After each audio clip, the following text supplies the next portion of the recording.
Narrado por Silvia Martínez para mi canal Despertar es Audiolibros.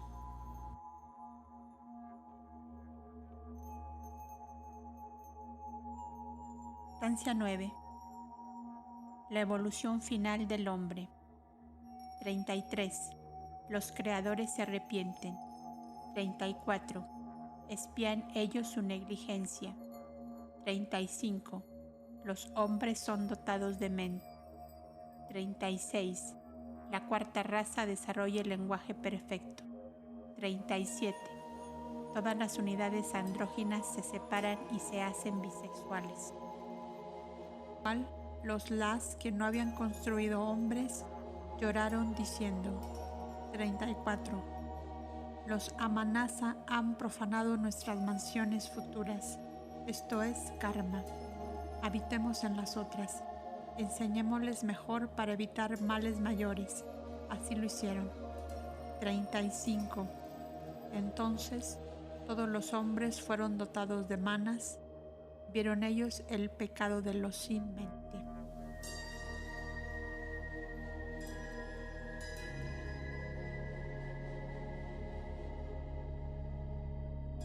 Pero ya se habían separado antes de que el rayo de la divina razón hubiera iluminado la oscura región de sus mentes, hasta entonces adormecidas, y habían pecado. Esto es, habían ellos cometido el mal inconscientemente, produciendo un efecto que no era natural.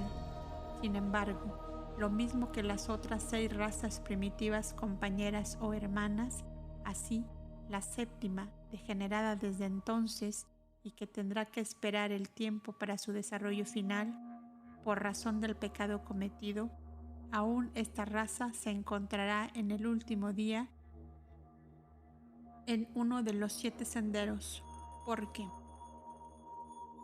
los sabios guardan la casa del orden de la naturaleza y asumen en secreto formas excelentes. Pero tenemos que ver si los animales corrompidos eran de la misma clase que los conocidos por la zoología. La caída ocurrió, según el testimonio de la antigua sabiduría y de los remotos anales, tan pronto como Daxa, el creador reencarnado de hombres y cosas en el primer periodo de la tercera raza, desapareció para hacer sitio a aquella parte de la humanidad que se había separado. He aquí, como explica uno de los comentarios, los detalles que precedieron a la caída. En el periodo inicial de la cuarta evolución del hombre, el reino humano se ramificó en varias y diversas direcciones. La forma externa de sus primeros ejemplares no era uniforme, pues los vehículos, los cascarones externos ovoides en que el hombre futuro plenamente físico estaba en gestación, fueron corrompidos con frecuencia antes de endurecerse por enormes animales de especies desconocidas ahora, pertenecientes a tentativas y esfuerzos de la naturaleza. El resultado fue que se produjeron razas intermedias de monstruos, medio animales, medio hombres, pero como eran fracasos no les fue permitido alentar y vivir largo tiempo, aun cuando el poder intrínsecamente superior de la naturaleza psíquica sobre la física, siendo aún muy débil y apenas establecido, los hijos nacidos del huevo habían tomado como compañeras varias de sus hembras y engendrado otras monstruos humanos. Más tarde, habiéndose gradualmente equilibrado las especies animales y las razas humanas, se separaron y no se volvieron a aparear. El hombre ya no volvió a crear, sino que engendró, pero no solo engendró hombres, sino también animales en aquellos tiempos remotos. Por tanto, los sabios que hablan de varones que ya no tenían descendencia engendrada por la voluntad, sino que engendraron animales diversos, así como danabas gigantes, con hembras de otras especies, siendo los animales a manera de hijos putativos de ellos, y rehusando los varones humanos con el tiempo ser considerados como padres putativos de criaturas mudas, hablaron con verdad y sabiamente. Viendo este estado de cosas, los reyes y señores de las últimas razas, de la tercera y de la cuarta, pusieron el sello de la prohibición sobre estas relaciones pecaminosas. Estas intervenían en el karma, desarrollaban nuevo karma. Ellos, los reyes divinos, castigaron con la esterilidad a los culpables. Destruyeron ellos las razas rojas y azules.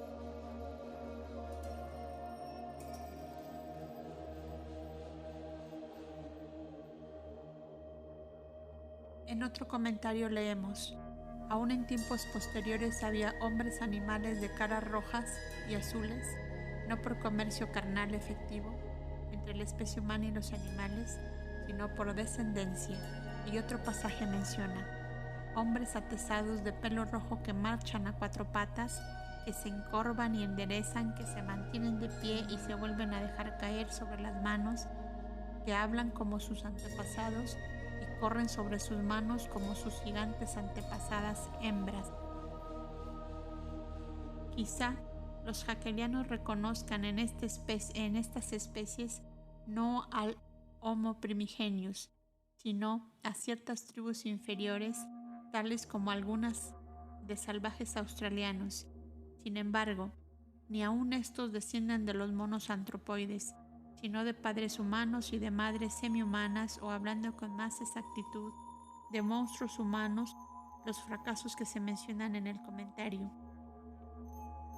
Los verdaderos antropoides, los catirrinos y los platirrinos de Haeckel, vinieron mucho más tarde, en los últimos tiempos de los atlantes. El orangután, el gorila, el chimpancé y el cinocéfalo son las últimas evoluciones puramente físicas de los mamíferos antropoides inferiores. Poseen en sí una chispa de la esencia puramente humana. Por otra parte, el hombre no tiene ni una gota de sangre pitecoide en sus venas. Así lo manifiesta la antigua sabiduría y la tradición universal. Nota de la autora sobre la sangre pitecoide. Esto no tiene para nada en cuenta la evolución materialista moderna, que especula del siguiente modo: la forma humana primitiva, de donde creemos que han procedido todas las especies humanas, ha perecido hace mucho tiempo. Esto lo negamos, solo ha mermado de estatura y cambiado de conformación, pero muchos hechos hacen llegar a la conclusión de que tenía pelo y era dolicocéfalo. Las razas africanas son aún ahora dolicocéfalas, en gran parte per cráneo paleolítico neandertal más antiguo que conocemos. Es de gran tamaño y no se aproxima más a la capacidad del cráneo del gorila que el de cualquier otro hombre del día. Llamemos, por lo tanto, a estas especies hipotéticas Homo primigenius. Esta primera especie, o el hombre mono, el antecesor de todos los demás, tuvo probablemente origen en las regiones tropicales del antiguo mundo procedente de monos antropoides. Preguntando por las pruebas, el evolucionista, sin desconcertarse lo más mínimo, contesta: no conocemos aún resto fósil alguno, pero probablemente eran parientes cercanos del gorila y orangután actuales. Luego menciona al negro papú como el descendiente probable en línea recta. Haeckel se agarra fuertemente a la Lemuria, la cual, con el África Oriental y el sur de Asia, menciona como la cuna posible del hombre mono primitivo. Así también lo afirman muchos geólogos. Mr. A. R. Wallace admite su realidad, aunque en sentido más bien modificado, en su distribución geográfica de los animales, pero no debe ningún evolucionista hablar tan ligeramente del tamaño comparativo de los cráneos del hombre y del mono, pues esto es muy anticientífico, especialmente cuando pretende no encontrar diferencia entre ambos, o a lo menos muy pequeña, porque el mismo Vogt ha demostrado que al paso que el mono superior, el gorila, tiene un cráneo solo de 30 a 51 pulgadas cúbicas, el cráneo de los aborígenes australianos inferiores alcanza 99.35 pulgadas cúbicas. El primero, pues, no llega a la mitad del tamaño del cráneo de un recién nacido, dice Ta. Fin de la nota.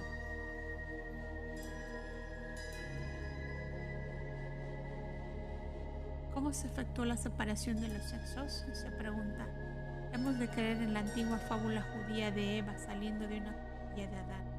Hasta esta misma creencia es más lógica y razonable que el descenso del hombre del cuadro humano sin ningún género de reservas, dado que la primera oculta una verdad esotérica bajo una versión fabulosa, mientras que la segunda no encierra otro hecho de más significación que el deseo de imbuir a la humanidad una ficción materialista.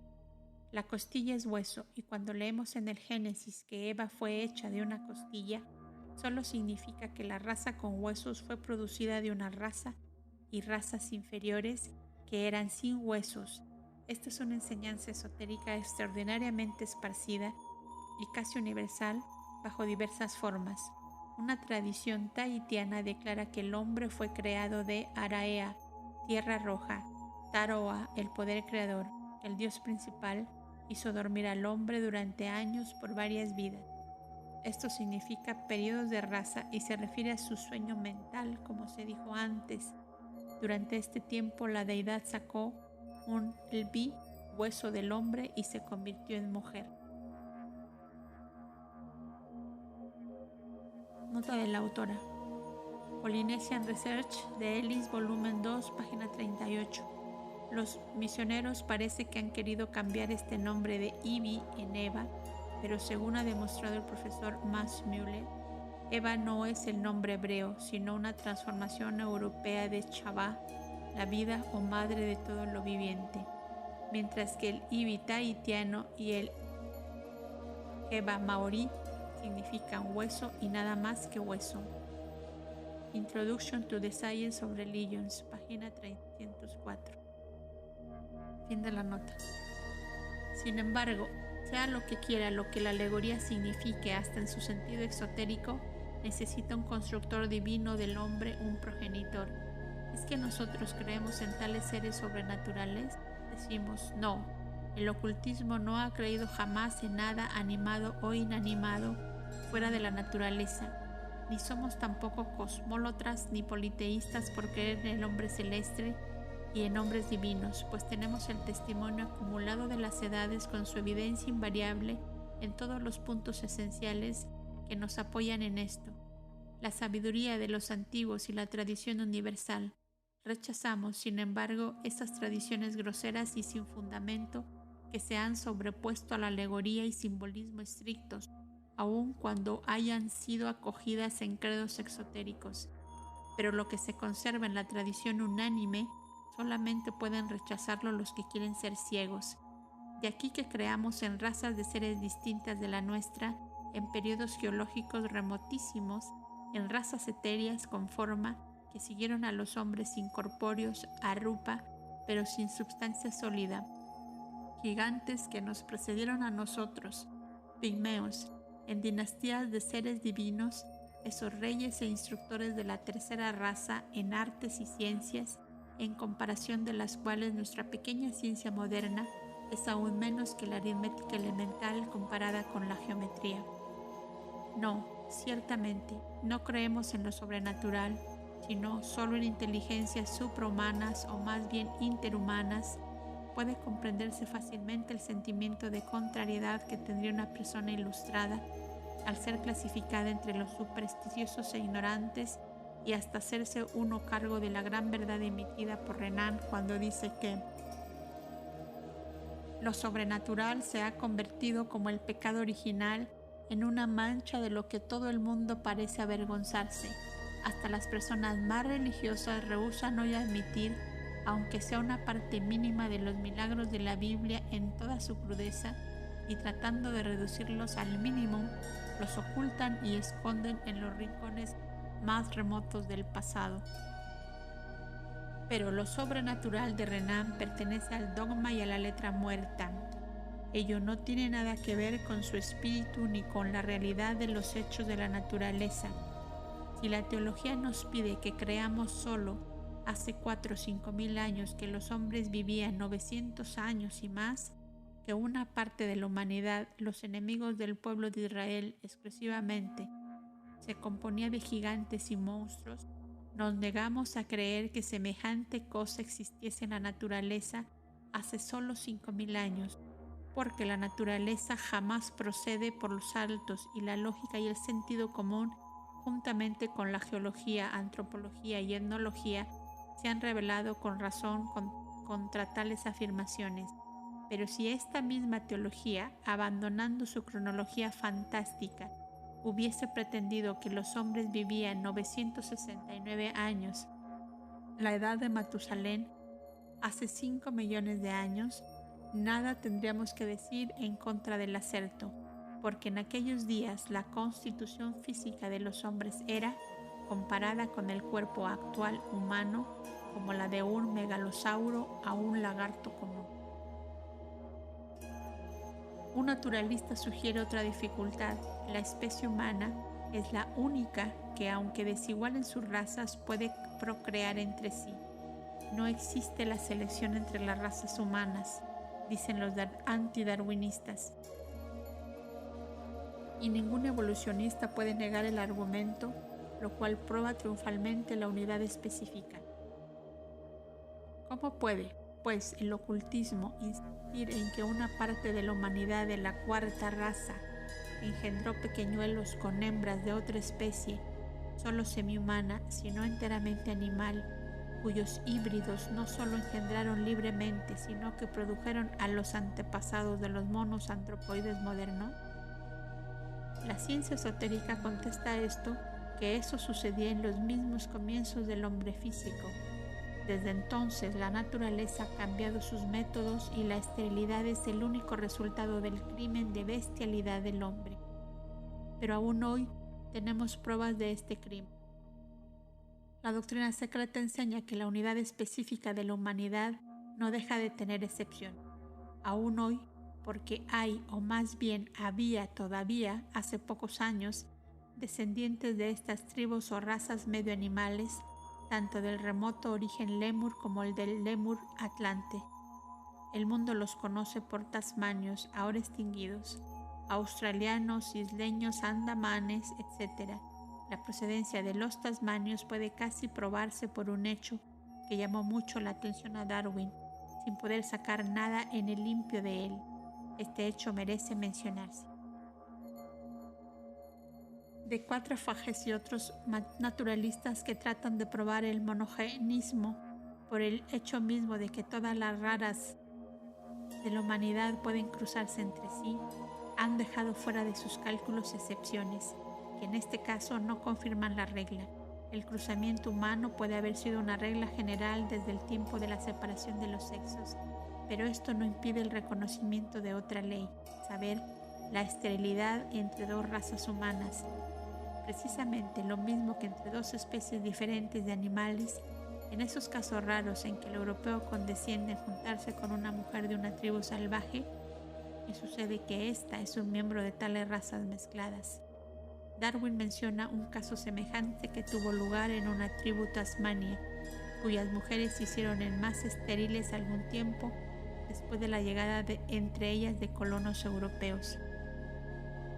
El gran naturalista trata de explicar este hecho por el cambio de régimen de alimento, de condiciones, etc., pero finalmente abandona la solución del misterio. Para el ocultista es por completo evidente.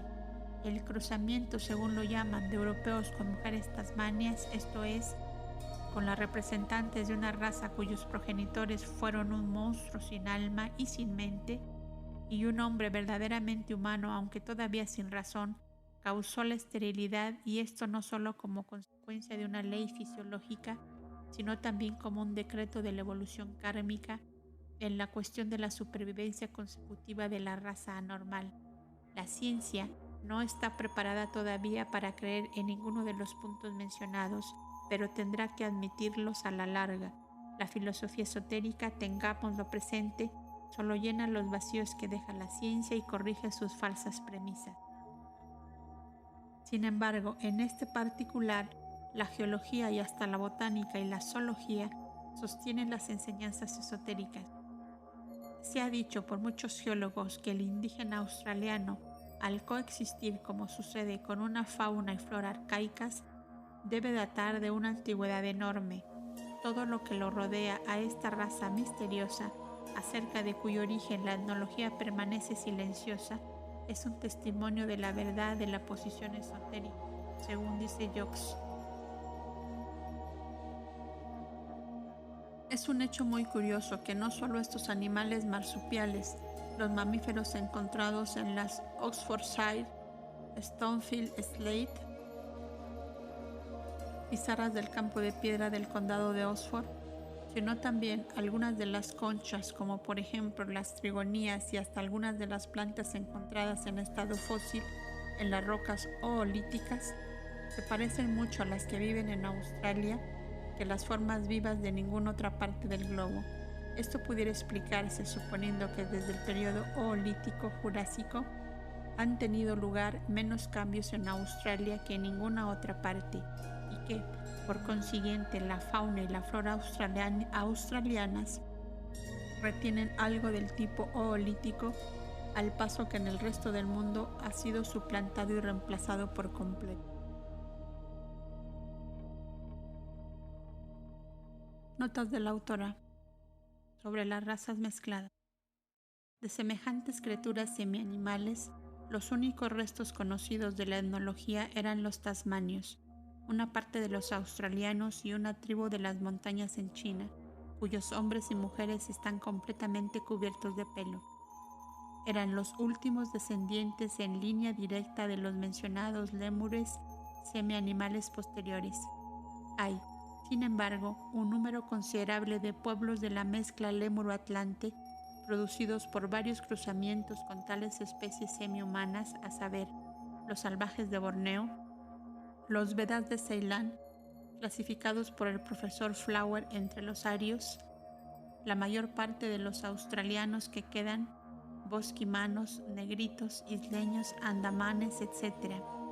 Los australianos del Golfo de San Vicente y de las vecindades de Adelaida tienen mucho pelo y el vello oscuro en la piel de los muchachos de 5 o 6 años toma la apariencia de una piel animal. Son, sin embargo, hombres degradados y no la mayor aproximación al hombre mono, como afirma Haeckel tan ligeramente. Solo una parte de estos hombres son reliquias lemurias. Siguiente nota.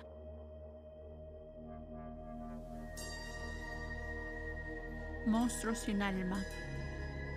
Al llamar a los animales sin alma, no privamos a la bestia, desde la especie más humilde a la más elevada, de un alma, sino solo de un alma ego consciente sobreviviente, esto es, del principio que sobrevive al hombre y reencarna en otro hombre.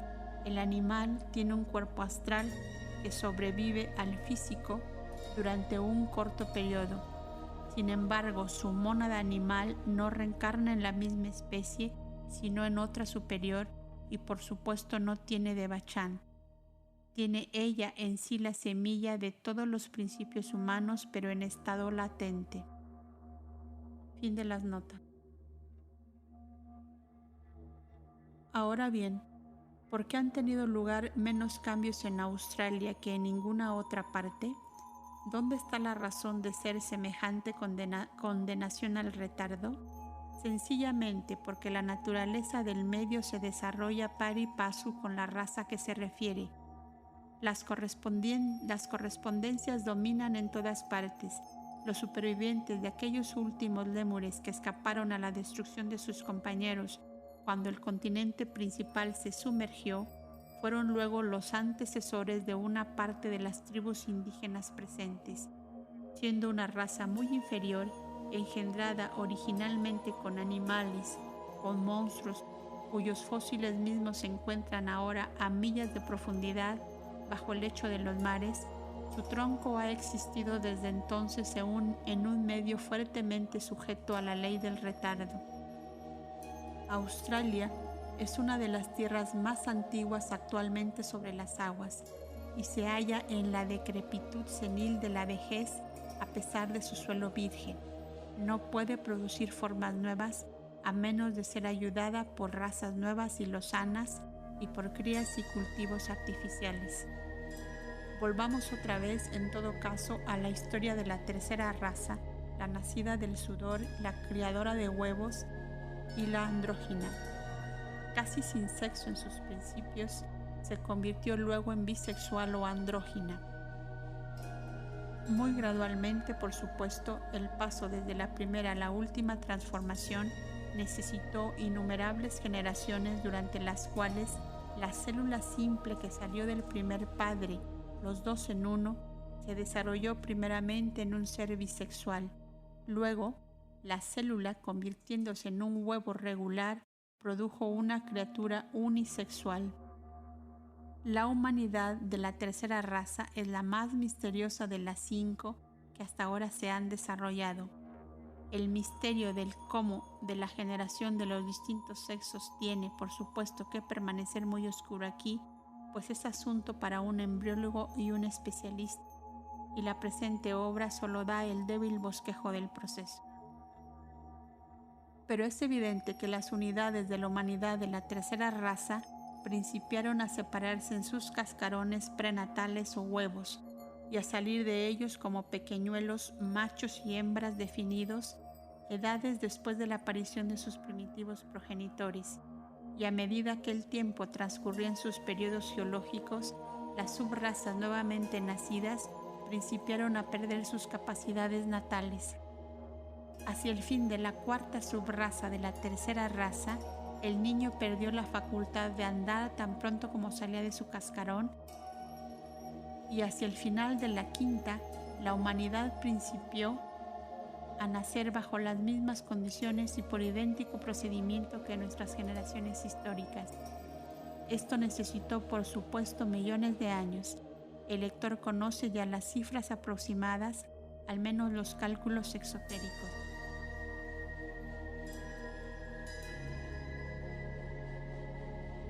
Nos estamos aproximando al punto de vuelta de la evolución de las razas. Veamos lo que la filosofía oculta dice del origen del lenguaje.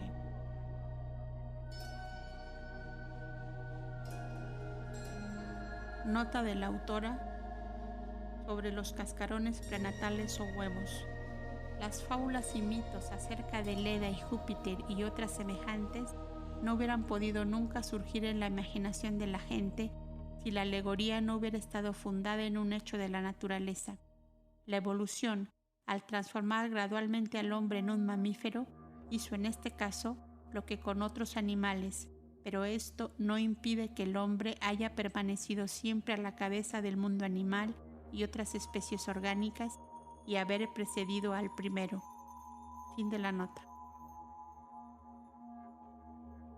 36. La cuarta raza desarrolló el lenguaje. Los comentarios explican que la primera raza, los hijos etéreos o astrales del yoga, llamados también nacidos por sí, carecía del habla. Según esta se entiende, pues también carecía de mente en nuestro plano. La segunda raza tiene un lenguaje del sonido, a saber, sonidos cantados, compuestos de vocales solamente. La tercera raza desarrolló al principio una clase de habla que solo era un ligero progreso sobre los diversos sonidos de la naturaleza.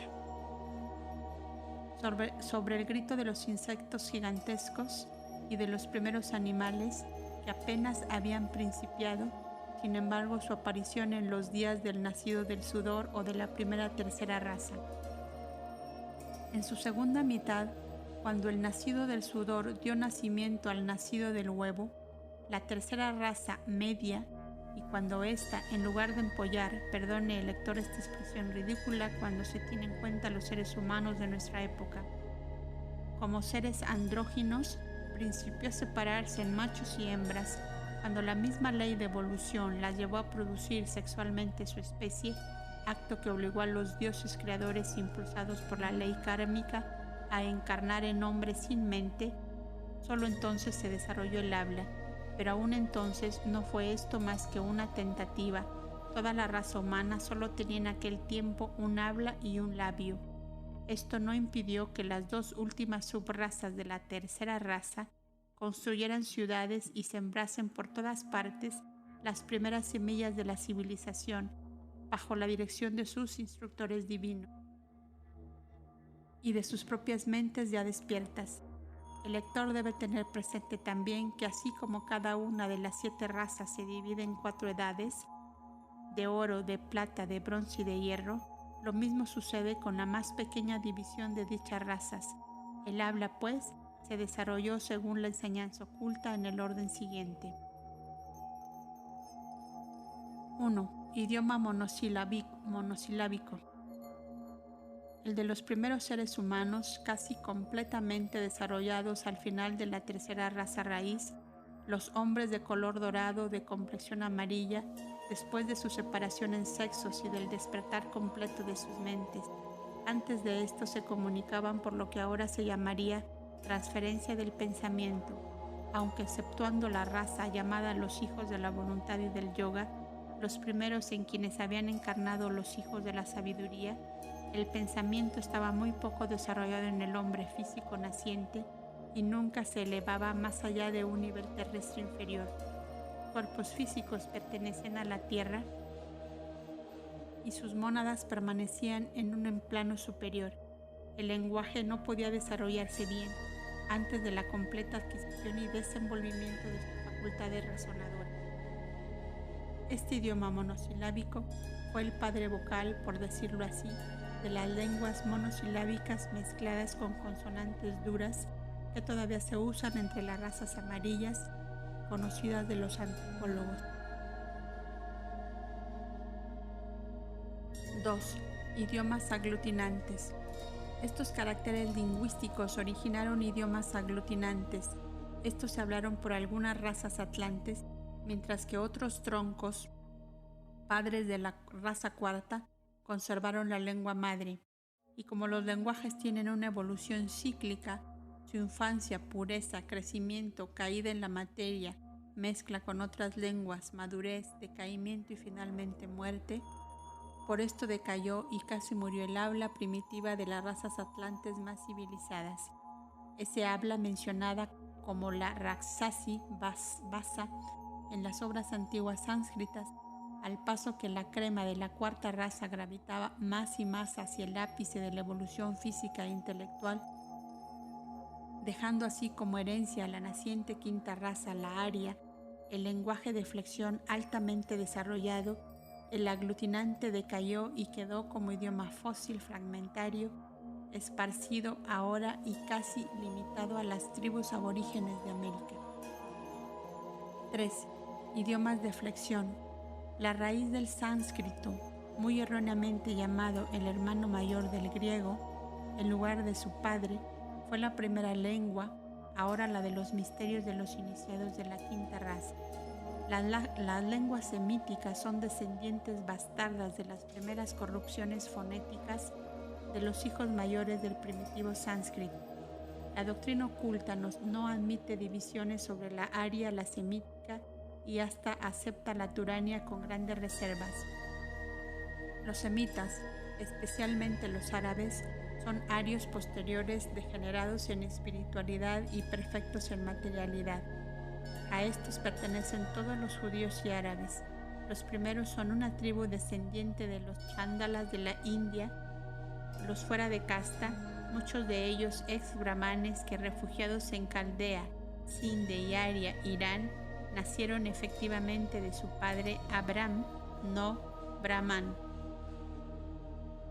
unos 8000 años antes de Cristo. Los otros, los árabes, son descendientes de aquellos arios que no quisieron ir a la India cuando la dispersión de las naciones, algunos de los cuales permanecieron en las fronteras de la misma en el Afganistán y Kabul, y a lo largo del Oxus, mientras que otros penetraron en Arabia y la invadieron, pero esto fue cuando el África se había ya levantado como continente. Entre tanto, tenemos que seguir tan de cerca como nos lo permite el espacio limitado de que disponemos, la evolución gradual de las verdaderas especies humanas actuales, en la evolución bruscamente detenida de ciertas subrazas y en su forzada y violenta desviación hacia la línea puramente animal por medio de cruzamientos artificiales verdaderamente análogos a la hibridación que hemos aprendido a utilizar ahora en los reinos vegetal y animal, es donde debemos buscar el origen de los antropoides. En estos monstruos cubiertos de pelo rojo, fruto de la unión antinatural de hombres y animales, no encarnaron como vemos los señores de la sabiduría. Así, por medio de una larga serie de transformaciones debidas al cruzamiento contra natura, selección sexual antinatural, se originaron en el debido transcurso del tiempo las especies inferiores de la humanidad, mientras que por ulterior bestialidad y como fruto de sus primeros esfuerzos animales de reproducción, engendraron una especie que se desarrolló como monos mamíferos y edades más tarde. En cuanto a la separación de los sexos, no tuvo lugar repentinamente como puede suponerse. La naturaleza procede lentamente en todo lo que hace. Notas de la autora.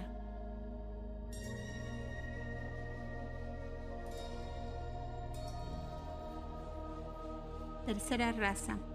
Para evitar confusiones debe tener presente el lector que el término raza raíz se aplica a cada una de las 7 grandes razas, el de subraza a cada una de sus grandes ramas y el de raza de familia a cada una de las subdivisiones que incluyen naciones y grandes tribus. Instructores divinos. En la sección sobre la quinta raza y sus instructores divinos, en el comentario a la estancia 12 se explica la naturaleza de estos instructores.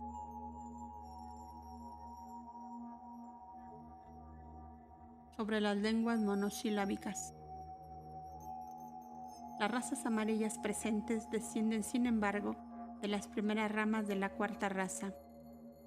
Los únicos descendientes puros y directos de la tercera son, como antes se dijo, una parte de los caídos y degenerados australianos, cuyos remotos antecesores pertenecieron a una división de la séptima subraza de la tercera raza. Los demás son descendientes del lémuro atlantes mezclados.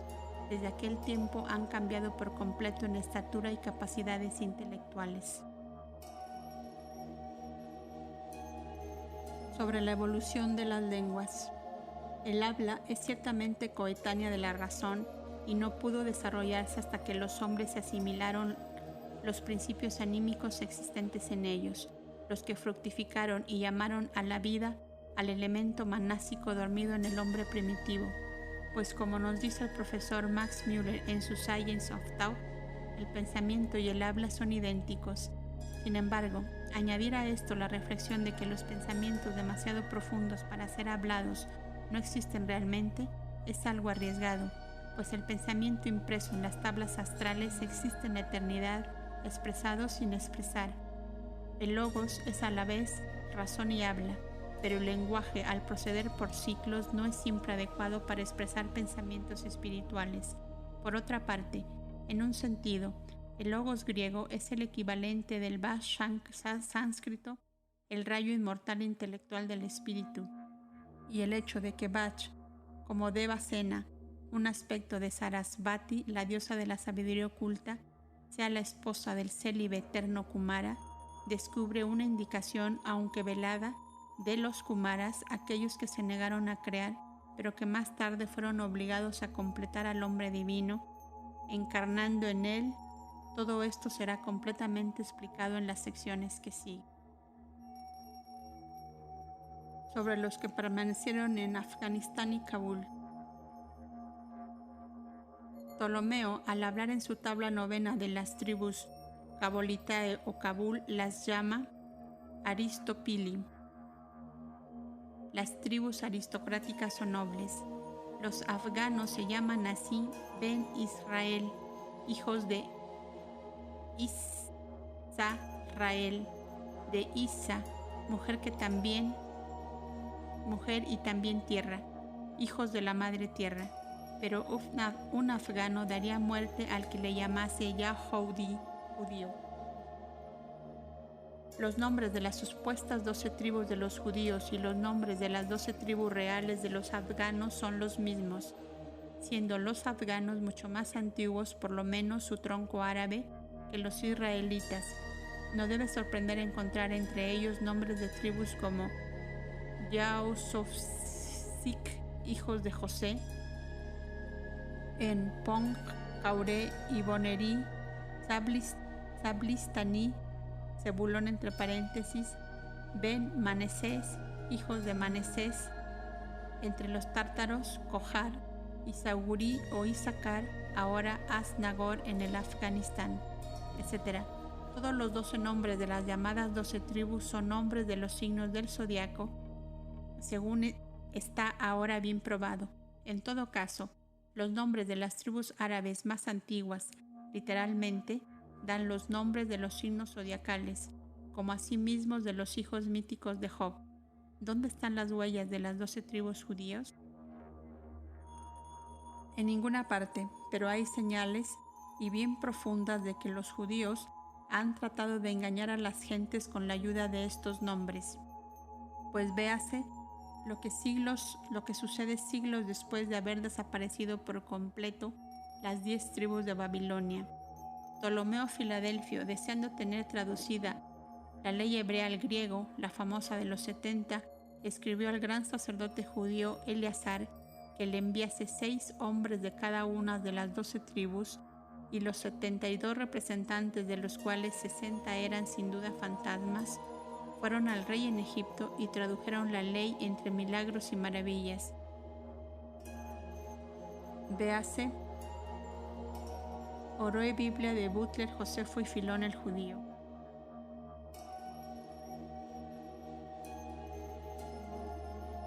Fin de las notas. 37. El uno se convirtió en 2. Así también todos los seres vivos y serpientes que eran todavía 1, peces gigantescos, pájaros y serpientes con cabezas de cono. Esto se relaciona evidentemente con la llamada edad de los reptiles anfibios, durante la cual la ciencia niega que el hombre existiese. ¿Pero qué podían saber los antiguos de los animales y monstruos antediluvianos prehistóricos? Sin embargo, en el libro 6 de los comentarios se encuentra un pasaje que, traducido libremente, dice así: Cuando la tercera se separó y cayó en el pecado, engendrando hombres animales, estos, los animales, se hicieron feroces, y los hombres y ellos se destruían mutuamente. Hasta entonces no existía el pecado, ninguna vida se destruía. Después de la separación, el Satya Yuga terminó. La eterna primavera se convirtió en cambio constante y estaciones sucesivas. El frío obligó a los hombres a construir guaridas y a idear vestidos. El hombre acudió a los padres superiores, los dioses o ángeles superiores, los nirmanakayas de los nagas, las serpientes sabias y dragones de luz vinieron, y los precursores de los iluminados, los budas. Descendieron reyes divinos y enseñaron a los hombres artes y ciencias, pues el hombre no pudo vivir más tiempo en la primera tierra, Adi Barza, el Edén de las primeras razas, que se había convertido en un blanco cadáver helado. Esto es sugestivo. Veremos lo que puede deducirse de esta breve declaración. Algo puede hacer suponer que hay más en ella de lo que aparece a primera vista.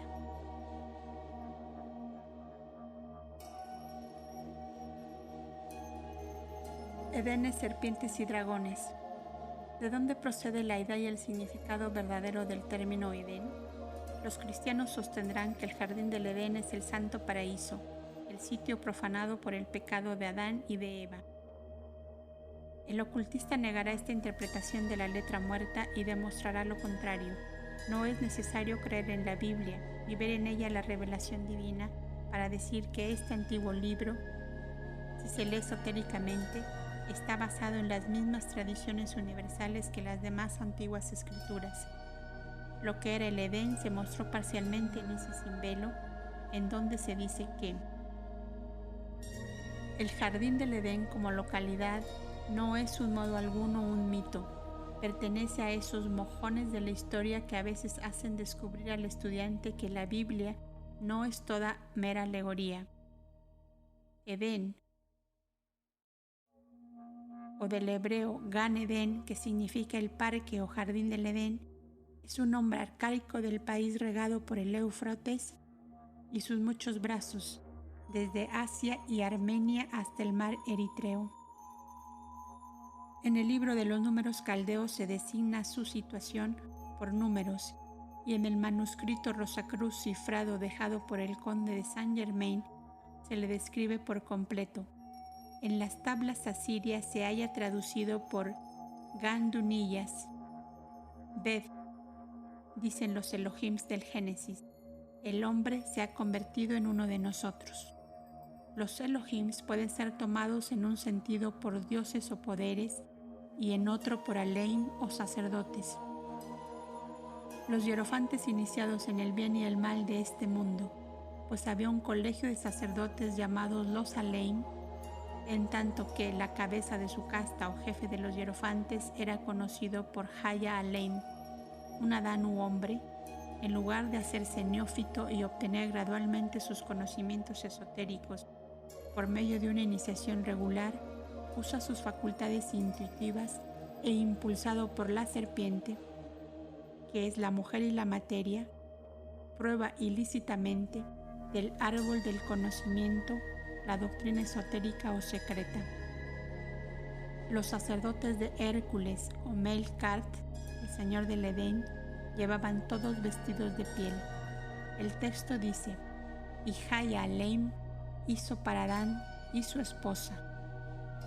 Chiton of. La primera palabra hebrea achiton es el chitón griego.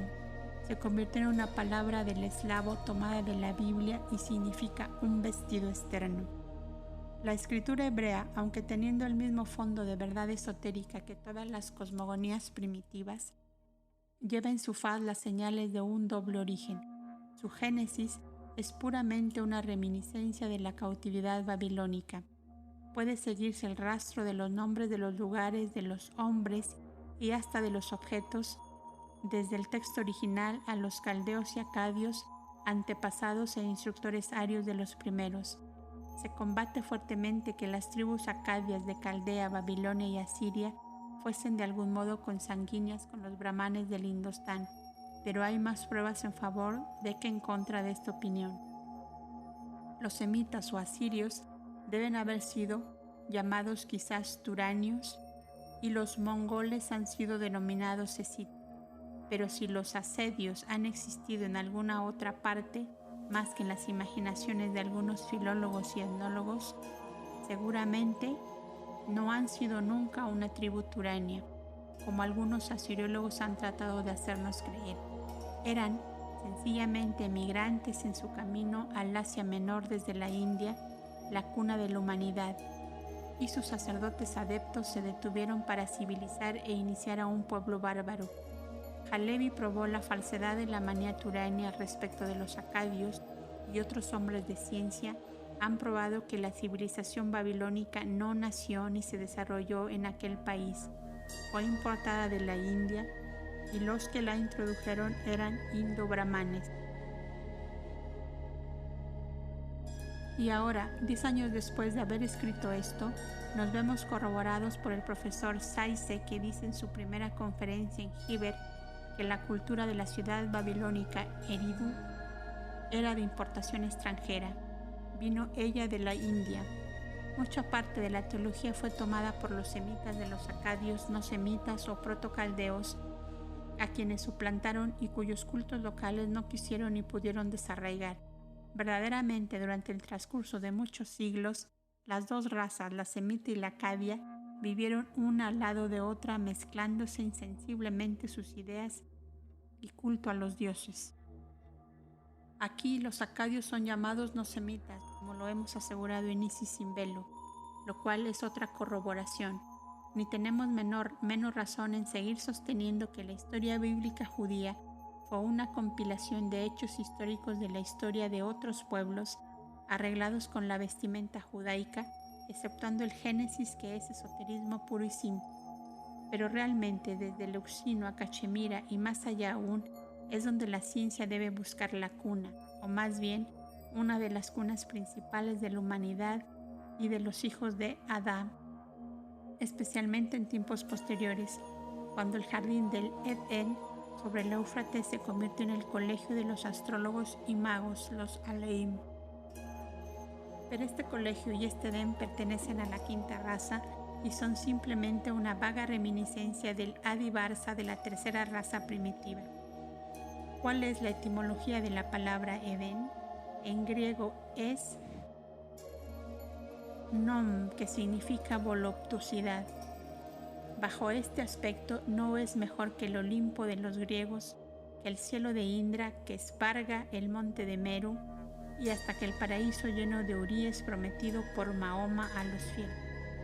El jardín del Edén no ha sido nunca propiedad de los judíos, pues China, que no puede sospecharse que conociese nada acerca de los judíos, 2000 años antes de Cristo, tenía un jardín primitivo semejante en el Asia Central, habitado por los dragones de la sabiduría, los iniciados.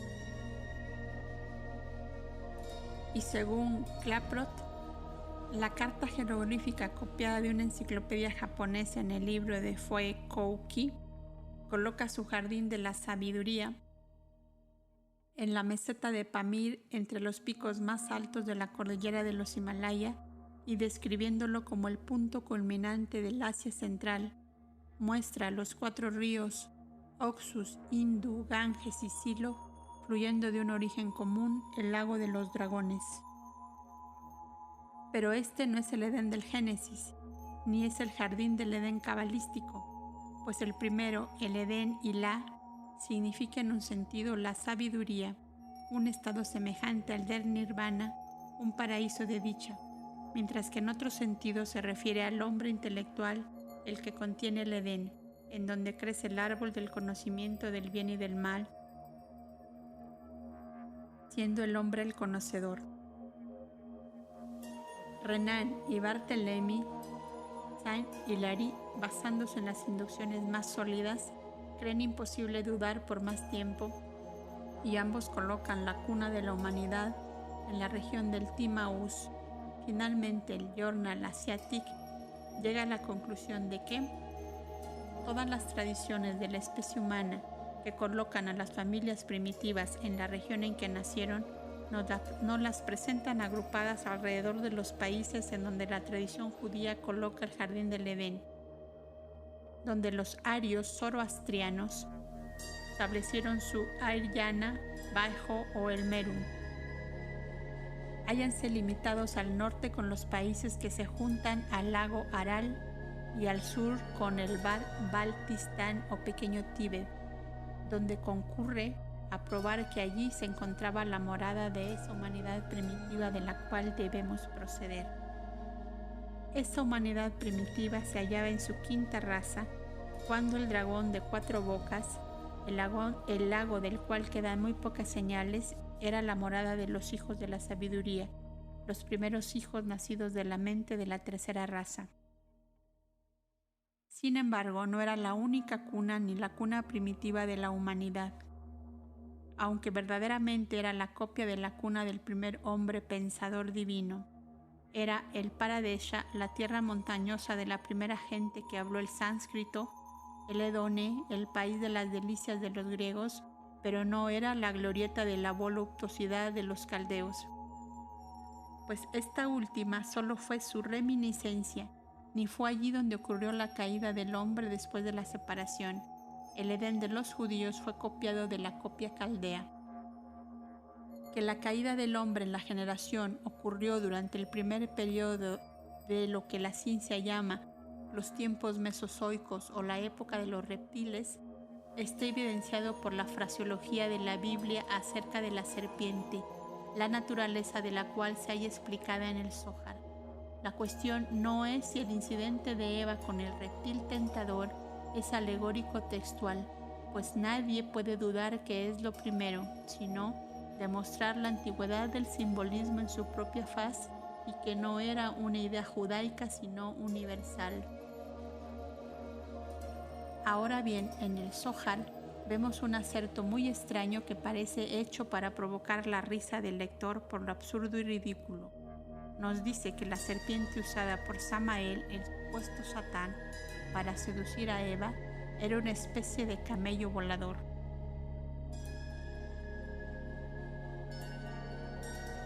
De camello volador es verdaderamente demasiado hasta para los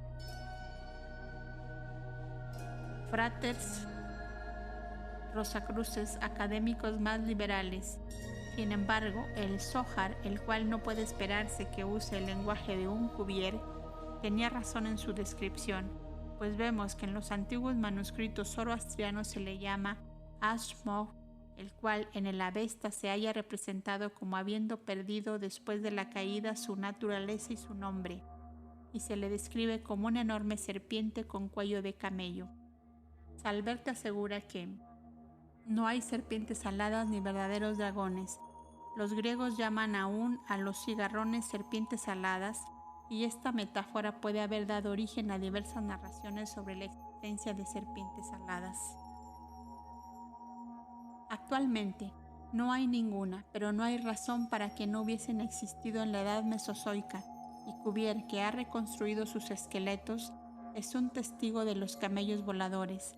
El gran naturalista, después de encontrar los simples fósiles de ciertos saurios, ya había escrito que si algo pueden justificar las hidras y otros monstruos cuyas figuras eran tan a menudo repetidas por historiadores de la Edad Media, es incontestablemente el plesiosauro.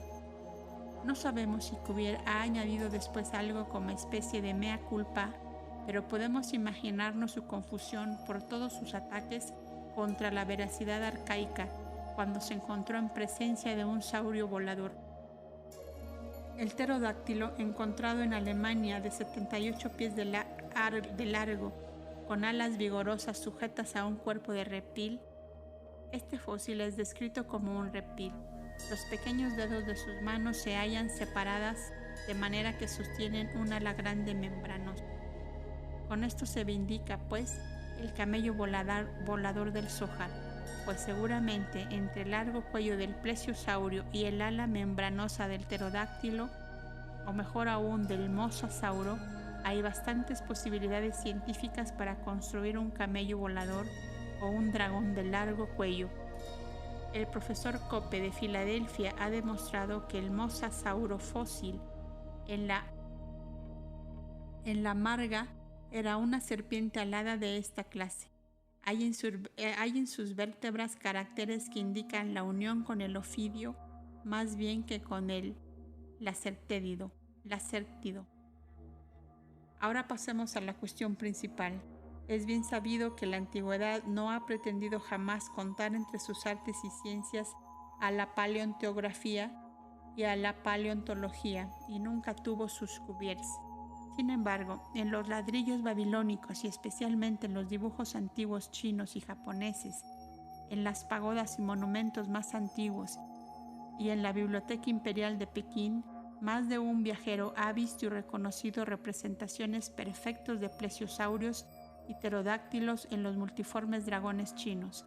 Por otra parte, los profetas hablan en la Biblia de las serpientes ígneas voladoras y Job menciona a Leviatán.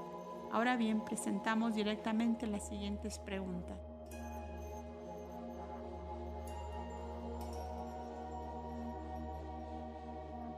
Antes de las preguntas, notas de la autora.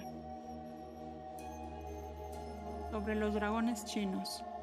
Leemos en Des Spirits de Melville la ingenua sorpresa de Geoffrey cuando M. de Parebey le mostró en algunos trabajos chinos y ladrillos babilónicos dragones, ornitorrincos y saurios, animales acuáticos que se encuentran solamente en Australia, etc., animales extinguidos que había creído desconocidos en la Tierra hasta sus propios días.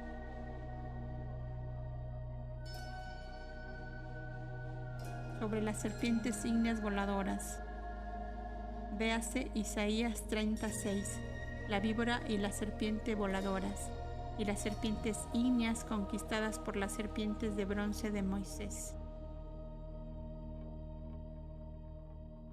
Y sobre Job menciona a Leviatán. Los fósiles que conocemos reconstruidos por la ciencia debían ser suficiente garantía para la posibilidad hasta de un Leviatán, por no mencionar las serpientes voladoras de Isaías o Saraf, Mejopep, palabras que todos los diccionarios hebreos traducen como Saraf, veneno inflamado o de fuego, y Mejopep, volador. Pero aun cuando la teología cristiana ha relacionado siempre a Leviatán y Saraf Mejopep con el demonio, las expresiones son metafóricas y no tienen nada que ver con Satán. Sin embargo, la palabra dragón se ha convertido ahora en un sinónimo de este último. En la Bretaña, la palabra drog significa ahora el demonio, de donde proviene, nos dice Cambry, la tumba del diablo en Inglaterra. Drog hedandum sepulcrum. En el Languedoc, los fuegos meteóricos y fuegos fatuos se llaman drag, y en Bretaña dreg, rag o right. El castillo de Drogheda en Irlanda significa el castillo del diablo. Fin de las notas. 1. ¿Cómo podían las naciones antiguas saber nada de los monstruos extinguidos de los tiempos carboníferos y mesozoicos y hasta representarlos y describirlos oral y pictóricamente, a menos que hubiesen visto ellos mismos esos monstruos, o bien que poseyeran descripciones de ellos en sus tradiciones, cuyas descripciones requieren testigos oculares vivos e inteligentes? 2. Y una vez admitidos tales testigos oculares, a menos que se acepte la clarividencia retrospectiva, ¿cómo es posible que la humanidad y los primeros hombres paleolíticos no sean anteriores al tiempo medio del periodo terciario? Debemos tener presente que la mayor parte de los hombres de ciencia no admiten que el hombre haya podido aparecer antes del periodo cuaternario, dejándolo así por completo fuera de los tiempos cainozoicos. Aquí tenemos especies extinguidas de animales que desaparecieron de la faz de la Tierra hace millones de años, conocidas y descritas por naciones cuya civilización se dice que apenas ha podido principiar hace unos cuantos miles de años. ¿Cómo es esto? Es evidente que hay que suponer o que el tiempo mesozoico se adentra en el periodo cuaternario o que el hombre debe ser contemporáneo del pterodáctilo y del plesiosauro. De esto no se desprende que, porque los ocultistas crean y defiendan a la sabiduría y ciencias antiguas, aun cuando los saurios alados se llamen camellos voladores, en las traducciones del Zohar, creamos por lo tanto con igual facilidad todos los cuentos que la Edad Media nos refiere de tales dragones. Los pterodáctilos y los plesiosauros dejaron de existir con la mayoría de la tercera raza. Por lo tanto, cuando con toda gravedad se nos pide por los escritores católicos romanos que demos crédito a los cuentos absurdos de Christopher Chisery y del padre Kircher, de que vieron con sus propios ojos dragones vivos, ígneos y voladores en 1619 y 1669, respectivamente, se nos permitirá considerar sus acertos como sueños o como cuentos. No podemos considerar de otro modo que como una licencia poética la fábula referida por Petrarca, quien siguiendo un día a su Laura en los bosques, al pasar cerca de una cueva, dícese que encontró un dragón al que seguidamente mató con su daga, impidiendo así que el monstruo devorara a la señora de su corazón. Creeríamos gustosos la historia si Petrarca hubiese vivido en los días de los Atlantes, cuando tales monstruos antidiluvianos pueden haber existido aún. En nuestra era presente negamos su existencia. La serpiente de mar es una cosa y el dragón otra completamente distinta. La primera es negada por la mayoría porque vive en las mismas profundidades del océano. Es muy rara y solo se eleva a la superficie cuando se ve obligada a ello, quizás por el hambre. Permaneciendo así invisible, puede existir y sin embargo ser negada. Pero si existiese tal cosa como el dragón que se ha descrito, ¿cómo hubiera podido dejar de averiguarse? Es una criatura contemporánea del primer tiempo de la quinta raza raíz y ya no existe. El lector preguntará que por qué nos ocupamos de los dragones. Contestamos primero, porque el conocimiento de tales animales es una prueba de la antigüedad enorme de la especie humana. Y segundo, para mostrar la diferencia entre el significado zoológico verdadero de las palabras dragón, naga y serpiente, y el sentido metafórico cuando se usan simbólicamente, el lector profano, que nada sabe acerca de la lengua del misterio, es probable que, siempre que vea mencionada una de estas palabras, las tome literalmente. De aquí los quid pro quo y las acusaciones injustas. Un par de ejemplos bastarán. Sed et serpens. Bueno, pero ¿cuál es la naturaleza de la serpiente? Los místicos ven intuitivamente en la serpiente del Génesis un emblema animal y una esencia elevada espiritual, una fuerza cósmica suprainteligente, una gran luz caída, un espíritu sideral, aéreo y telúrico a la vez, cuya influencia circunvala el globo. Qui circumambulant terrant, según de Merville, cristiano fanático de la letra muerta, lo expresa y que solo se manifiesta bajo el emblema físico que concuerda mejor con sus anillos intelectuales y morales, esto es, bajo la forma de Ofidio. Pero, ¿qué harán los cristianos con la serpiente de bronce, el sanador divino, si hay que considerar a la serpiente como el emblema de la astucia y del mal, como el demonio mismo? ¿Cómo puede jamás determinarse la línea de demarcación cuando está trazada de un modo arbitrario con espíritu sectario teológico? Pues si a los partidarios de la Iglesia romana se les enseña que Mercurio y Esculapio o Asclepio, que son en realidad uno, son demonios e hijos de demonios, y la varita y la serpiente del último, la varita del diablo, ¿qué es entonces la serpiente de bronce de Moisés? Todos los versados en la materia saben que tanto la vara pagana como la serpiente judía son una misma cosa, a saber, el caduceo de Mercurio, hijo de Apolo Pitón. Es fácil de comprender porque los judíos adoptaron la forma ofidia para su seductor.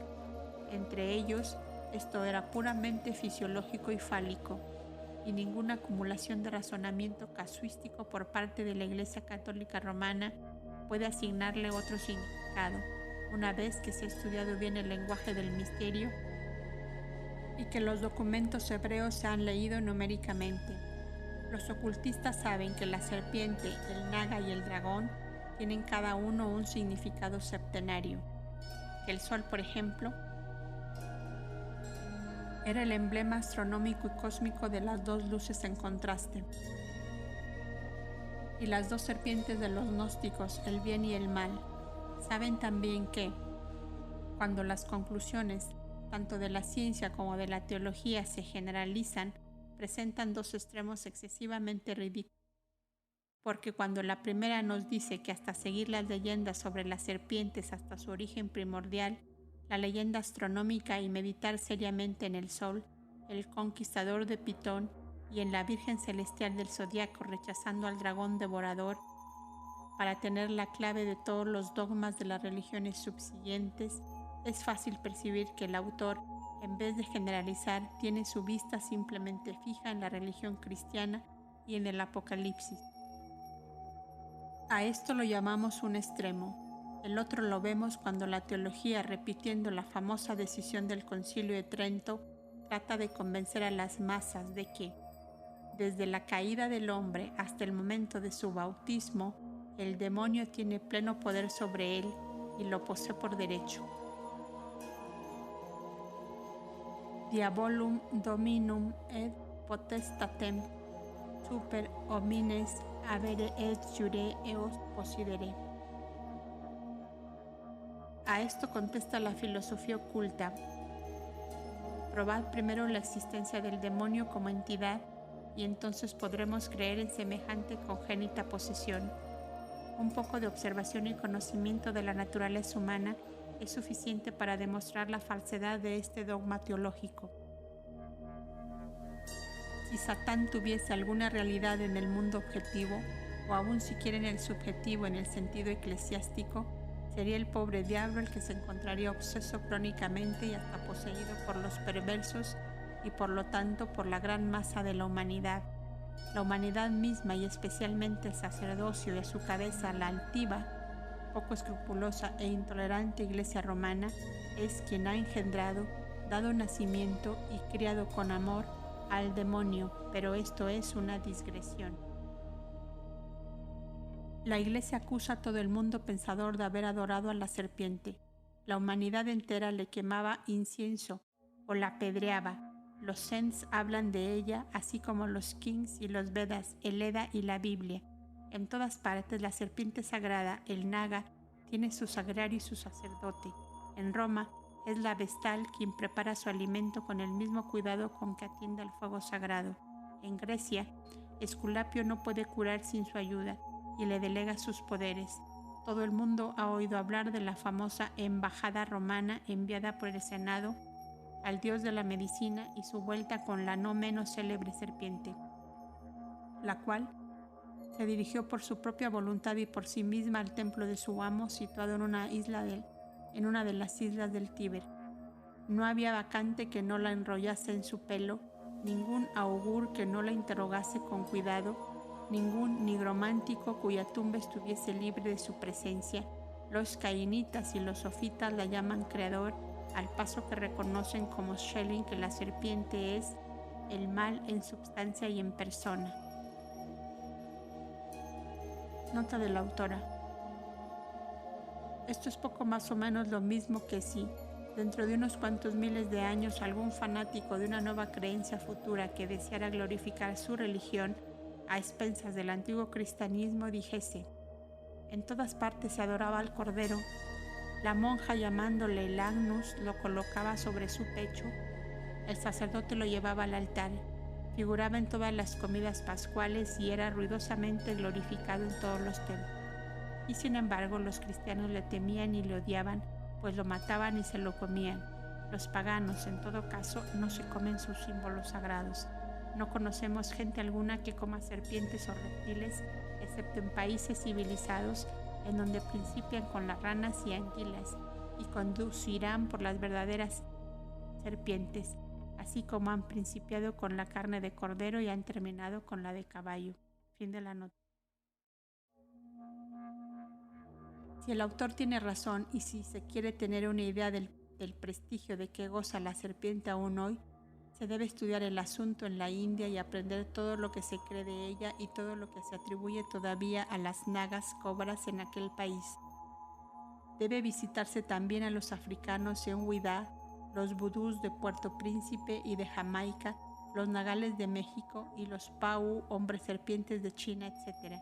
Pero, ¿qué de extraño tiene que la serpiente sea adorada y al mismo tiempo maldita, puesto que sabemos que era un símbolo desde un principio? En todo lenguaje antiguo, la palabra dragón significaba lo que ahora en China, long, o el ser que sobresale en inteligencia, y en griego, el que ve y vigila. ¿Pueden aplicarse estos epítetos al animal de este nombre? No es evidente, cualquiera que sea la interpretación que por la superstición y el olvido del significado primitivo le den ahora a los salvajes, que tales calificaciones estaban aplicadas a los originales humanos simbolizados por las serpientes y los dragones. Estos originales, llamados hasta hoy día en China los dragones de la sabiduría, fueron los primeros discípulos de los yanis que fueron sus instructores. En una palabra, los adeptos primitivos de la tercera raza y más tarde de la cuarta y quinta. El nombre se hizo universal y antes de la era cristiana ningún hombre en su cabal juicio hubiera confundido al hombre con el símbolo. El símbolo de Naufis o el alma del mundo, dice Champollion, que es entre otros el de una enorme serpiente que se yergue sobre piernas humanas. Este reptil, emblema del buen genio, es un verdadero Agatho-daemon. Muchas veces lo representan con barba. Este animal sagrado, idéntico a la serpiente de los sofitas, se encuentra grabado en muchas piedras agnósticas y basilidianas. La serpiente tiene varias cabezas, pero siempre está inscrita con las letras Noubis.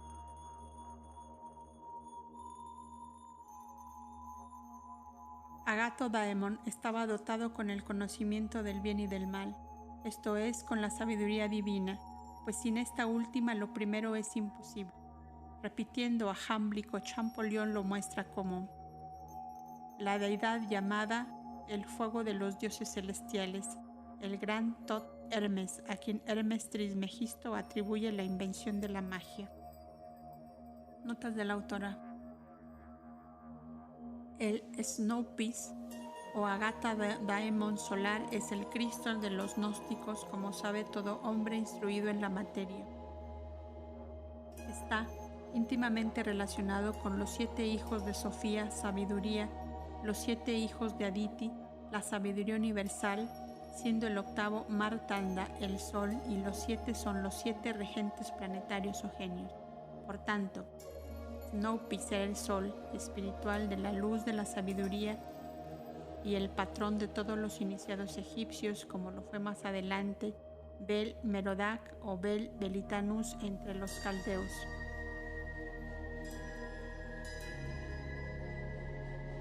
Siguiente nota. Hermes, o más bien Thoth, era un nombre genérico. Abul Feda, en su historia anti-islamítica, muestra 5 Hermes, y los nombres de Hermes, Nebo, Thoth fueron dados respectivamente en varios países a grandes iniciados. Así, Nebo, el hijo de Merodach y de Sarpanitu, a quien Heródoto llama Zeus Belos, dio su nombre a todos los grandes profetas, videntes e iniciados. Todos ellos eran serpientes de la sabiduría, como relacionados astronómicamente con el sol y espiritualmente con la sabiduría.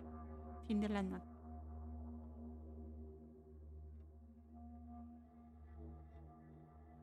La invención de la magia. Qué término más extraño. Como si el revelar los misterios eternos y reales de la naturaleza fuese inventar.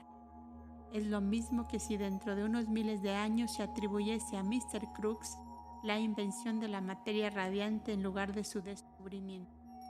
Hermes no fue el inventor ni aún el descubridor, pues como se ha dicho en la penúltima nota, Thoth Hermes es un nombre genérico, como lo es Enoch, Enochion, el ojo espiritual interno, y Nebo, el profeta evidente, etc. No es el nombre propio de ningún hombre vivo, sino el título genérico de muchos adeptos. Su relación con la serpiente en las alegorías simbólicas es debida a su iluminación por los dioses solares y planetarios durante la primera raza intelectual, la tercera. Todos ellos son patrones representantes de la sabiduría secreta. Asclepios es el hijo del dios solar Apolo y es Mercurio. Nebo es el hijo de Bel Merodach. El Manu Vaispaspata, el gran Rishi, es el hijo de Vipaspat, el Solo, Surya, etc. Y al paso que astronómicamente los Nagas, juntamente con los Rishis, los Gandharvas, Apsarases, Brahmanis, Oyaksas, dioses menores, Yatudanas y Devas, son los servidores del sol durante los 12 meses solares. En la teogonía y también en la evolución antropológica, cuando están encarnados en el mundo inferior, son dioses y hombres. Relacionado con esto debe tener presente el lector el hecho de que Apolonio encontró en Cachemira nagas budistas. Estos no son serpientes zoológicamente ni tampoco nagas etnológicamente, sino hombres sabios. La Biblia, desde el Génesis al Apocalipsis, no es sino una serie de análisis históricos de la gran lucha entre la magia blanca y la negra, entre los adeptos del sendero de la derecha, los profetas, y los de la izquierda, los levitas, el clero de las masas brutales. Hasta los estudiantes de ocultismo, aun cuando algunos de ellos tienen más manuscritos arcaicos y enseñanzas directas en que fundarse, encuentran, sin embargo, difícil trazar una línea de separación entre los sodales del sendero de la derecha y los de la izquierda. El gran cisma que tuvo lugar entre los hijos de la cuarta raza cuando se erigieron los primeros templos y salas de iniciación bajo la dirección de los hijos de Dios, se haya alegorizado en los hijos de Jacob, que había 2 escuelas de magia y que los levitas ortodoxos no pertenecían a la buena. Se muestran las palabras pronunciadas por el moribundo Jacob, y aquí conviene citar unas cuantas sentencias de Isis sin velo. El moribundo Jacob describe hacia sus hijos. Dan dice será una serpiente en el camino, una culebra en el sendero que morderá las patas de los caballos de modo que el jinete caiga hacia atrás. Esto es, enseñará a los candidatos magia negra. He esperado tu salvación, oh Señor. De Simeón y Levi, dice el patriarca, que son hermanos en sus moradas. Hay instrumentos de crueldad. Oh alma mía, no penetres tú en su secreto en su asamblea. Ahora bien, en el original las palabras su secreto se leen su Sod. Sod era el nombre de los grandes misterios de Baal, Adonis y Baco, los cuales eran todos dioses solares y tenían serpientes por símbolos. Los cabalistas explican la alegoría de las serpientes de fuego diciendo que este fue el nombre dado a la tribu de Leví, en una palabra, todos los levitas, y que Moisés era el jefe de los sodales.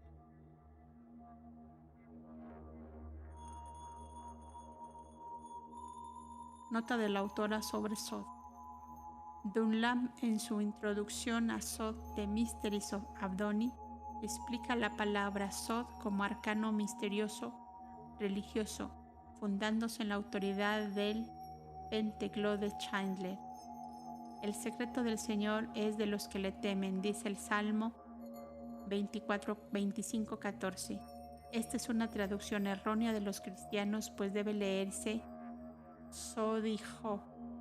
Los misterios de Jo son para aquellos que le temen. Él es terrible en el gran Sod de los Kedeshim, los sacerdotes de los santos, los iniciados. Salmo 89:7. Los Kedeshim estaban muy lejos de ser santos. Véase la sección 3, el Santo de los Santos, en el volumen 4. Sobre Moisés era el jefe de los sodales. Los miembros de los colegios de sacerdotes se llamaban sodales, dice el Latin Lexicon de Fromm. Los sodalitas fueron constituidos en los misterios ideoanos de la Madre Poderosa, escribe Cicerón. Fin de las notas. El significado original de los matadores del dragón se encuentra en los misterios y más adelante se tratará de lleno el asunto. Por otra parte, si Moisés era el jefe de los misterios, se deduce también, por tanto, el hierofante de los mismos. Dedúcese además que había dos escuelas, desde el momento en que al mismo tiempo vemos a los profetas condenando las abominaciones del pueblo de Israel, serpientes de fuego. Era pues sencillamente el epíteto aplicado a los levitas de la casta sacerdotal después que abandonaron la buena ley, las enseñanzas tradicionales de Moisés y a todos los que seguían la magia negra. Isaías, al referirse a los hijos rebeldes que tendrán que llevar sus riquezas a las tierras de donde vienen la víbora y la serpiente voladora de fuego, o sea, la Caldea y Egipto, cuyos iniciados habían ya degenerado mucho tiempo, 700 años antes de Cristo, se refería a los hechiceros de aquellos países. Pero hay que tener mucho cuidado en distinguir estos de los dragones de fuego de la sabiduría y de los hijos de la niebla de fuego. En el gran libro de los misterios se nos dice que 7 señores crearon 7 hombres, 3 señores, Tian, Chohan, Sopitris, eran santos y buenos, 4 eran menos celestes y llenos de pasión. Los chayas, fantasmas de los padres, eran como ellos. Esto explica las diferencias en la naturaleza humana, que está dividida en 7 gradaciones del bien y del mal. Había 7 tabernáculos dispuestos para ser habitados por mónadas bajo 7 diferentes condiciones kármicas. Sobre esta base explican los comentarios la fácil extensión del mal tan pronto como las formas humanas se convirtieron en hombres verdaderos. Sin embargo, algunos antiguos filósofos parece que ignoran que fueran 7 y solo mencionan 4 en sus relatos genésicos. Así, el Génesis local mexicano tiene 4 hombres buenos que se describen como los 4 antecesores verdaderos de la raza humana, que ni fue engendrada por los dioses ni nacida de mujer, sino que su creación fue una maravilla ejecutada por poderes creadores, siendo producida solo después de haber fracasado 3 tentativas para construir hombres.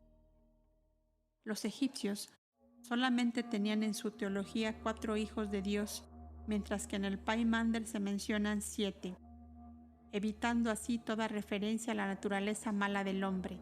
Sin embargo, cuando Set de Dios descendió a Set Tifón, principió a llamársele el séptimo hijo, de donde surgió probablemente la creencia de que el séptimo hijo del séptimo hijo es siempre un mago de nacimiento, bien que en un principio solo se quería significar un hechicero. Apap, la serpiente que simboliza el mal, fue muerta por Aker, la serpiente de Set. Por tanto, Set Tifón no podía ser aquel mal.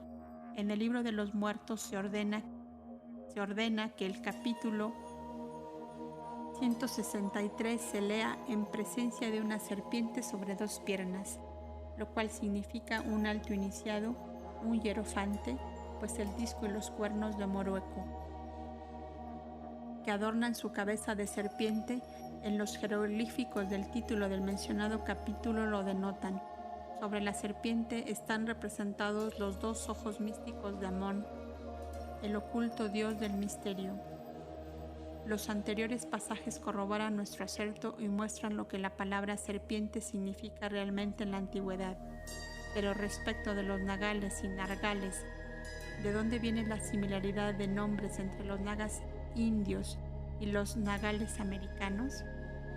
El nargal era el jefe caldeo y asirio de los magos, Rab-Mag, y el nagal era el hechicero principal de los indios mexicanos. Ambos derivan sus nombres del Nergal Cerecer, el dios asirio, y los nagas indios. Ambos tienen las mismas facultades y el poder de tener un demonio servidor con quien se identifican completamente. El Nargar asirio y caldeo guardaba su demonio en la forma de algún animal considerado como sagrado dentro del templo. El nagal indio guarda el suyo donde puede, en el lago vecino, en el bosque o en la casa bajo la forma de algún animal doméstico.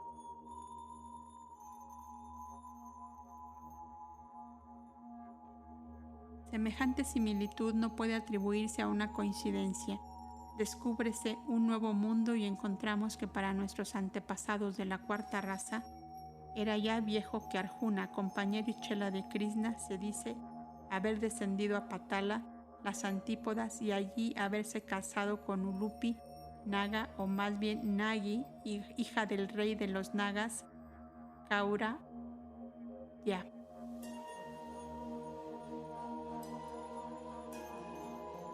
Notas de la autora. Sobre los cuernos de Morueco. Los mismos cuernos de Morueco se encuentran en las cabezas de Moisés, vistas por la escritora en algunas medallas antiguas de Palestina, una de las cuales se halla todavía en su poder.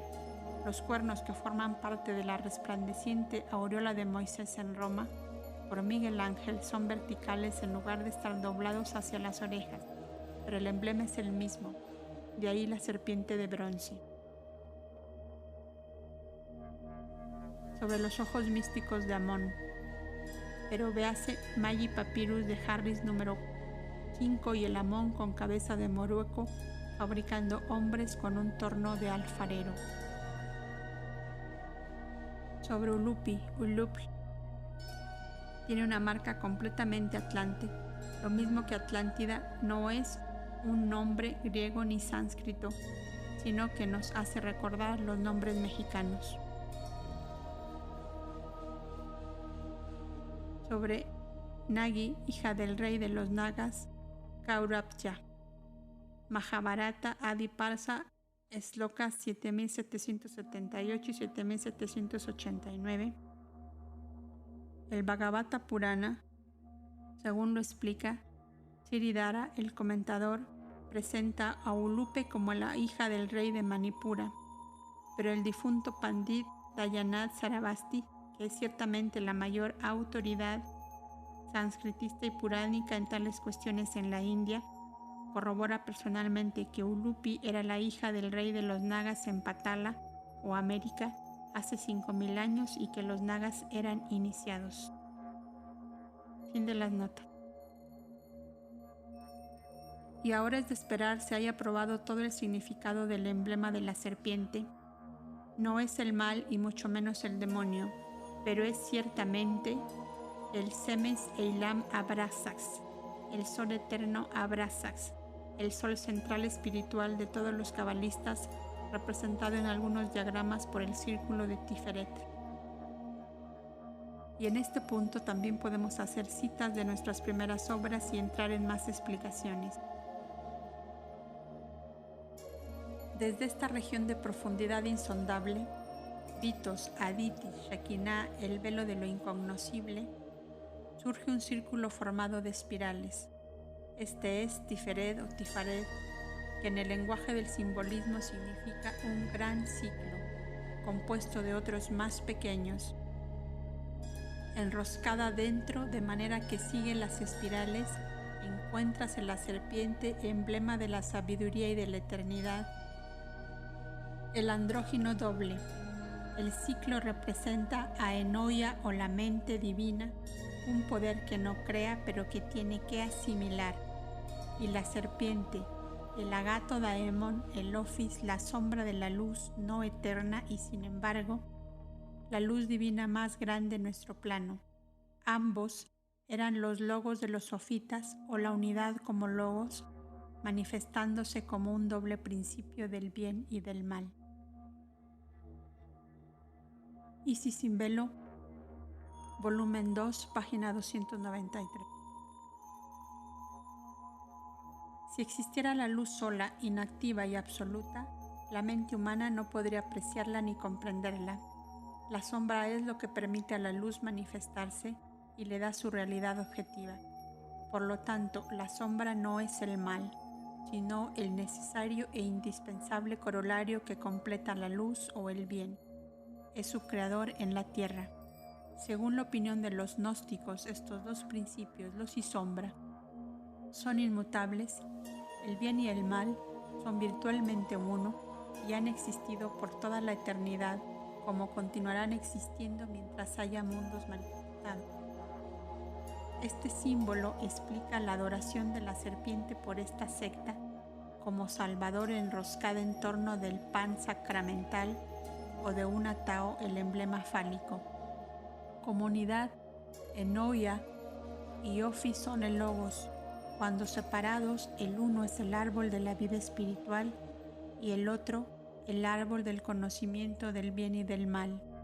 Por tanto, vemos a Ophis incitando la primera pareja humana, la producción material de Hilda Baod, pero debiendo su principio espiritual a Sofía, a Kamot, a comer el fruto prohibido, aunque Ophis representa la sabiduría divina. La serpiente, el árbol del conocimiento del bien y del mal, y el árbol de la vida son todos símbolos trasplantados del suelo de la India. El Arasa Maram, el baniano tan sagrado entre los indios desde que Vishnu, en una de sus encarnaciones, reposó bajo su inmensa sombra y enseñó allí filosofía y ciencias humanas, se llama el árbol del conocimiento y el árbol de la vida. Bajo la sombra protectora de este rey de los bosques, los gurús enseñan a sus discípulos sus primeras lecciones sobre la inmortalidad y los inician en los misterios de la vida y de la muerte. Los Java Leim del colegio sacerdotal se dice en la tradición caldea que han enseñado a los hijos de los hombres a poder ser como ellos, hasta hoy día Fot Tao, que viven en su Fo Mayu o templo de Buda. La cima del Oin Long Sang, la gran montaña, produce sus mayores prodigios religiosos bajo un árbol llamado en China Sun Min Su, o el árbol del conocimiento y el árbol de la vida, pues la ignorancia es la muerte y solo el conocimiento da la inmortalidad. Esta escena maravillosa tiene lugar cada 3 años con un concurso inmenso de budistas chinos que se reúnen en peregrinación en el santo lugar. Ahora se comprenderá por qué los primeros iniciados y adeptos o los hombres sabios que se pretende fueron iniciados en los misterios de la naturaleza por la mente universal, representada por los ángeles más elevados, fueron llamados serpientes de sabiduría y dragones, y también como las primeras parejas fisiológicamente completas, después de ser iniciadas en el misterio de la creación humana por Ofis, el Logos manifestado y el andrógino, comiendo del fruto del conocimiento, principiaron gradualmente a ser acusadas por el espíritu material de la posteridad de haber pecado, de haber desobedecido al Señor Dios y de haber sido tentadas por la serpiente. Tan mal han comprendido los cristianos que despojaron a los judíos de su Biblia, los primeros 4 capítulos del Génesis, su sentido esotérico, que nunca se han percatado de que no solo no hubo pecado intencionado en esta desobediencia, sino que la serpiente era realmente el Señor Dios mismo, el cual como Ofis, el Logos o portador de la sabiduría divina, creadora, enseñó a la humanidad a ser a su vez creadora. Nunca han llegado a comprender que la cruz era una evolución del árbol y de la serpiente, convirtiéndose así en la salvación de la humanidad. Por esto se convierte en el primer símbolo fundamental de la causa creadora que se aplica a la geometría, a los números, a la astronomía, a las medidas y a la reproducción animal. Según la Cábala, la maldición que cayó sobre el hombre vino con la formación de la mujer. El círculo se separó de la línea de su diámetro. Notas de la autora. Enseñó a la humanidad a ser a su vez creadora. Tenga presente el lector que en el Zohar y también en las obras cabalísticas se sostiene que Metatrón se unió a Shekinah. Ahora bien, Shekinah como velo, gracia de Ein Sof, que representa Logos, es ese mismo árbol del conocimiento, mientras que Samael, el aspecto sombrío del Logos, ocupa solo la corteza de ese árbol y únicamente tiene el conocimiento del mal. Según dice Lacour, que vio en la escena de la caída Génesis 3, un incidente que pertenecía a la iniciación egipcia, el árbol de la adivinación o del conocimiento del bien y del mal. Es la ciencia de Sifón, el genio de la duda. Si, enseñar, y Fon, duda. Sifón es uno de los Aleim, pronto lo vamos a ver bajo el nombre de Nach, el tentador. Él es conocido de los simbologistas bajo el nombre de Jehová. Fin de las notas. De la posesión del principio doble en uno, es decir, el estado andrógino, tuvo lugar la separación del principio dual, presentando 2 opuestos, cuyo destino fue, desde entonces, para siempre, buscar la reunión en el estado uno original. La maldición fue esta, que la naturaleza, impulsando a buscar, evadía el resultado deseado con la producción de un nuevo ser, distinto de aquella reunión o unidad deseada, por medio de lo cual defraudaba y defraudará siempre el intenso deseo natural de recobrar un estado perdido, por medio de este proceso de suplicio de tántalo, de maldición continua vive la naturaleza. La alegoría de Adán, considerada parte del árbol de la vida, significa esotéricamente que la raza que acababa de separarse abusó del misterio de la vida y lo hundió en la región de la animalidad y bestialidad, pues como enseña el Zohar, Matronetat, Shekinah, simbólicamente la esposa de Metratón, es el camino hacia el gran árbol de la vida, el árbol poderoso, y Shekinah es la gracia divina. Según se ha explicado, este árbol llega al valle celestial y se halla oculto entre 3 montañas, la tríada superior de los principios del hombre. Desde estas 3 montañas asciende el árbol a lo alto, el conocimiento del adepto que aspira hacia el cielo, y luego vuelve a descender a lo bajo, en el ego del adepto en la tierra. Este árbol se revela por el día y se oculta por la noche, esto es, Se revela a la mente iluminada y se oculta la ignorancia que es la noche, según se dice el comentario. El árbol del conocimiento del bien y del mal crece de las raíces del árbol de la vida, pero también, como dice el autor de Source of the Mysteries, en la Cábala se ve claramente que el árbol de la vida era la cruz ansata en su aspecto sexual y que el árbol del conocimiento era la separación y al volver a unirse para el cumplimiento de la condición fatal. Para presentar esto en números, el valor de las letras que compone la palabra Ots, árbol, son 7 y 9, el 7 siendo el número sagrado femenino y el 9 el número de la energía fálica o masculina. Esta cruz ansata es el símbolo del macho hembra egipcio Isis-Osiris, el principio germinal en todas las formas basado en la manifestación primordial y aplicable en todas las direcciones y en todos los sentidos.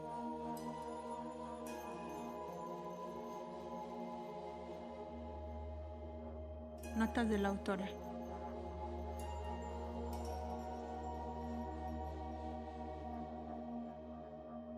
Sobre la mujer.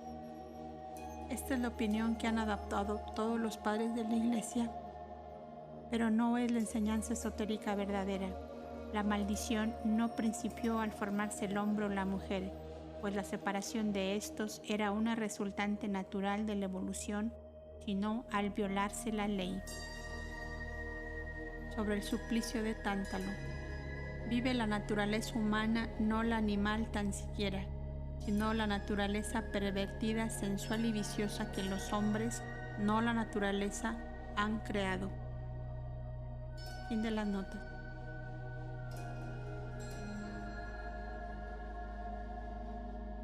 Tal es la opinión cabalística de los ocultistas occidentales y difiere de las orientales o áreas más filosóficas sobre este punto.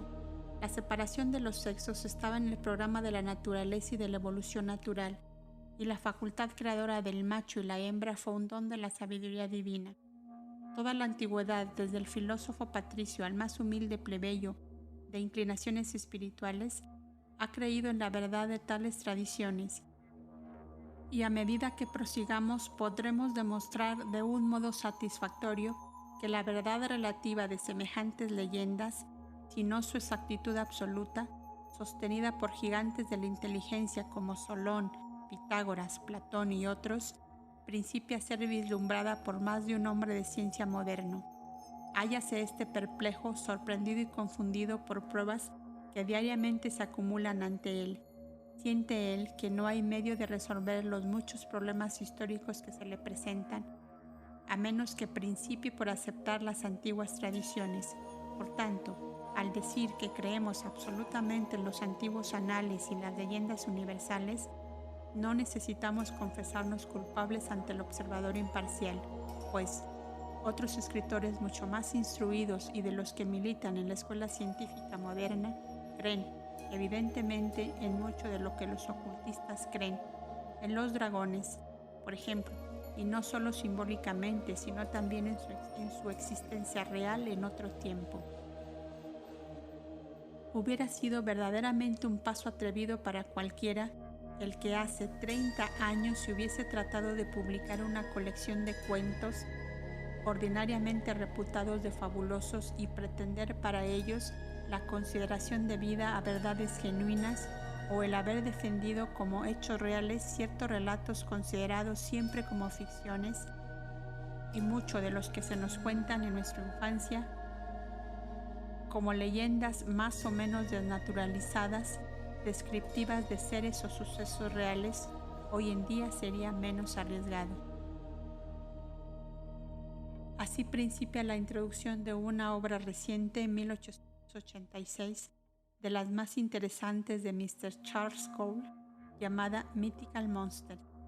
Declara él atrevidamente su creencia en la mayor parte de estos monstruos y dice que muchos de los llamados animales míticos, que a través de largas edades y en todas las naciones han sido fértiles asuntos de ficciones y fábulas, entran legítimamente dentro de la esfera de los hechos demostrables de la historia natural. y pueden considerarse no como el producto de la exuberante fantasía, sino como criaturas que han existido realmente y de las cuales por desgracia solo se han filtrado hasta nosotros descripciones imperfectas e inexactas, probablemente en extremo refractadas por las nieblas del tiempo. Tradiciones de seres que coexistieron una vez con los hombres, algunos de los cuales son tan extraños y terribles que a primera vista parecen imposibles. Para mí, la mayor parte de esas criaturas no son quimeras, sino objetos de estudio racional. El dragón, en vez de ser una criatura producida por la imaginación del hombre ario, ante el espectáculo del rayo atravesando las cavernas en que moraba, según sostienen algunos mitólogos, es un animal que vivió una vez, que arrastró sus poderosos anillos y que quizás volaba. Para mí, la existencia específica del unicornio no es increíble, sino de hecho más probable que la teoría que atribuye su origen a un mito lunar. Por mi parte, dudo que los mitos se deriven generalmente del espectáculo de las obras visibles de la naturaleza externa. Me es más fácil suponer que la parálisis del tiempo ha debilitado la expresión de estos cuentos tan a menudo referidos hasta que su apariencia original se ha hecho casi irreconocible. Que no que salvajes incultos poseyeran unos poderes de imaginación y una invención poética mucho mayores que los que gozan las naciones más instruidas de hoy en día. Es menos difícil creer que tales fábulas maravillosas de dioses y semidioses, de gigantes y de enanos, de dragones y de monstruos de todas descripciones, son transformaciones que el creer que son invenciones. El mismo geólogo nos dice que los paleontólogos que han seguido sucesivamente el rastro a la existencia del hombre, remontándose a épocas diversas de la antigüedad, estimadas desde 30.000 años a 1.000.000, en que coexistía con animales que se han extinguido hace mucho tiempo. Estos animales extraños y terribles eran, para citar algunos: 1. El genus Sidastes, cuyos huesos y vértebras enormes demuestran que alcanzó cerca de 200 pies de largo.